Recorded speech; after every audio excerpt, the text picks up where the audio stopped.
আসসালামু আলাইকুম। একদিনে কত আয়কর আদায় করে বাংলাদেশ সরকার? বাংলাদেশের অর্থনীতি পরিচালনার জন্য আয়কর একটি অত্যন্ত গুরুত্বপূর্ণ ভূমিকা পালন করে। এটি দেশের রাজস্ব আয়ের একটি বড় অংশ, যা দেশের বিভিন্ন উন্নয়নমূলক প্রকল্প, অবকাঠামো উন্নয়ন, শিক্ষা, স্বাস্থ্যসেবা এবং অন্যান্য সামাজিক নিরাপত্তা ব্যবস্থা পরিচালনায় ব্যবহার করা হয়। বাংলাদেশে আয়কর আদায় দুটি প্রধান খাতে বিভক্ত: ব্যক্তিগত আয়কর এবং কোম্পানি আয়কর। আয়কর আদায় সরকারি রাজস্ব ব্যবস্থার একটি গুরুত্বপূর্ণ দিক এবং এটি দেশের সামগ্রিক অর্থনৈতিক স্থিতিশীলতা বজায় রাখার জন্য প্রয়োজনীয়। জাতীয় রাজস্ব বোর্ড এনবিআর আয়কর আদায়ের কার্যক্রম পরিচালনা করে থাকে এবং এক্ষেত্রে ডিজিটাল পদ্ধতি ব্যবহার করা হচ্ছে যাতে জনগণ সহজে আয়কর জমা দিতে পারে। 2024-25 অর্থবছরে বাংলাদেশ সরকার আয়কর আদায়ের জন্য লক্ষ্যমাত্রা নির্ধারণ করেছে 1,58,000 কোটি টাকা। এটি মোট রাজস্ব আয়ের একটি বড় অংশ এবং দেশের সামগ্রিক উন্নয়ন, নীতি নির্ধারণ এবং অন্যান্য গুরুত্বপূর্ণ কাজের জন্য এই অর্থ ব্যবহৃত হবে। 2023-24 অর্থবছরের প্রথম দুই প্রান্তিকের মধ্যে আয়কর আদায় হয়েছে 51,824 কোটি টাকা, যা আগের বছরের একই সময়ের তুলনায় 16% বেশি। সরকারের এই আয়কর আদায়ের প্রবৃদ্ধি বাংলাদেশের অর্থনীতির জন্য ইতিবাচক ইঙ্গিত দেয়। প্রশ্ন উঠতেই পারে, একদিনে কত আয়কর আদায় করে বাংলাদেশ সরকার? আয়কর আদায়ের হিসেবে যদি বাংলাদেশ সরকার পুরো বছরে 1,58,000 কোটি টাকা আদায় করে থাকে, তবে একদিনের আয় হতে পারে 421 কোটি টাকা প্রতিদিন। অর্থাৎ বাংলাদেশ সরকার প্রতিদিন 421 কোটি টাকা আয়কর সংগ্রহ করে থাকে। এটি দেশের দৈনিক রাজস্ব আয়ের একটি বিশাল অংশ এবং সরকার বিভিন্ন খাতে এই অর্থ ব্যয় করে, যা দেশের অর্থনৈতিক উন্নয়ন এবং জনগণের কল্যাণে গুরুত্বপূর্ণ ভূমিকা পালন করে। আয়কর আদায়ের কিছু চ্যালেঞ্জ রয়েছে, যার মধ্যে প্রধান বিষয়গুলো হলো কর ফাঁকি। কিছু করদাতা কর পরিশোধ না করে সেটি ফাঁকি দেয়, যা আয়কর আদায়ের লক্ষ্যমাত্রা পূরণে বাধা সৃষ্টি করে।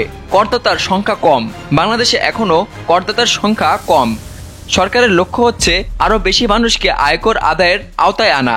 আধুনিক প্রযুক্তির অভাব। দেশের কিছু অংশে কর ব্যবস্থার ডিজিটাল পদ্ধতির অভাব রয়েছে, যা দ্রুত এবং স্বচ্ছভাবে আয়কর আদায়ের বাধা সৃষ্টি করে। তবে সরকারের বিভিন্ন পদক্ষেপের মাধ্যমে এসব চ্যালেঞ্জ মোকাবেলা করা হচ্ছে।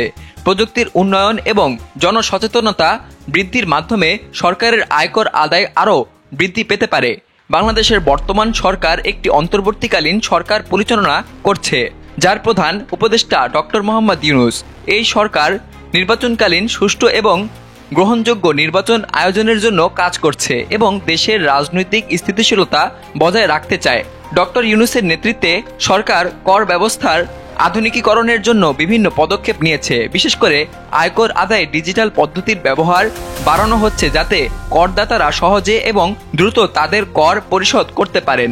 কর ফাঁকি রোধে সরকারের মনিটরিং ব্যবস্থা আরও শক্তিশালী করা হয়েছে এবং করদাতাদের মধ্যে সচেতনতা বৃদ্ধি করতে বিভিন্ন প্রচারাভিযান চালানো হচ্ছে।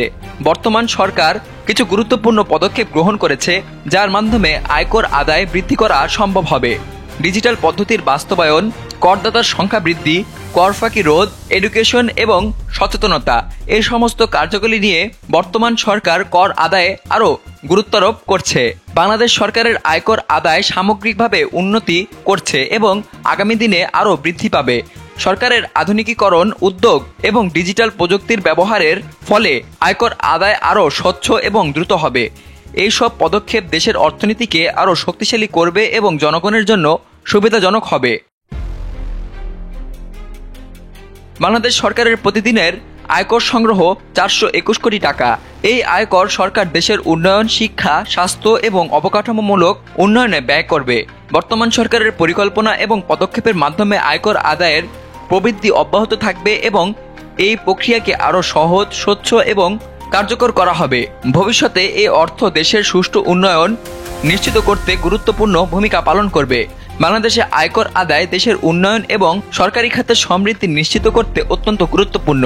2024-25 অর্থবছরের আয়কর সংগ্রহ লক্ষ্যমাত্রা পূরণ এবং কর ব্যবস্থার আধুনিকায়ন সরকারের একটি অগ্রাধিকারের বিষয়। বর্তমান অন্তর্বর্তীকালীন সরকারের উদ্যোগে এবং ডক্টর মোহাম্মদ ইউনূসের নেতৃত্বে আশা করা যায় যে বাংলাদেশ আয়কর আদায়ে আরও বড় সাফল্য অর্জন করবে, যা দেশের সার্বিক অর্থনৈতিক উন্নয়নে গুরুত্বপূর্ণ ভূমিকা রাখবে।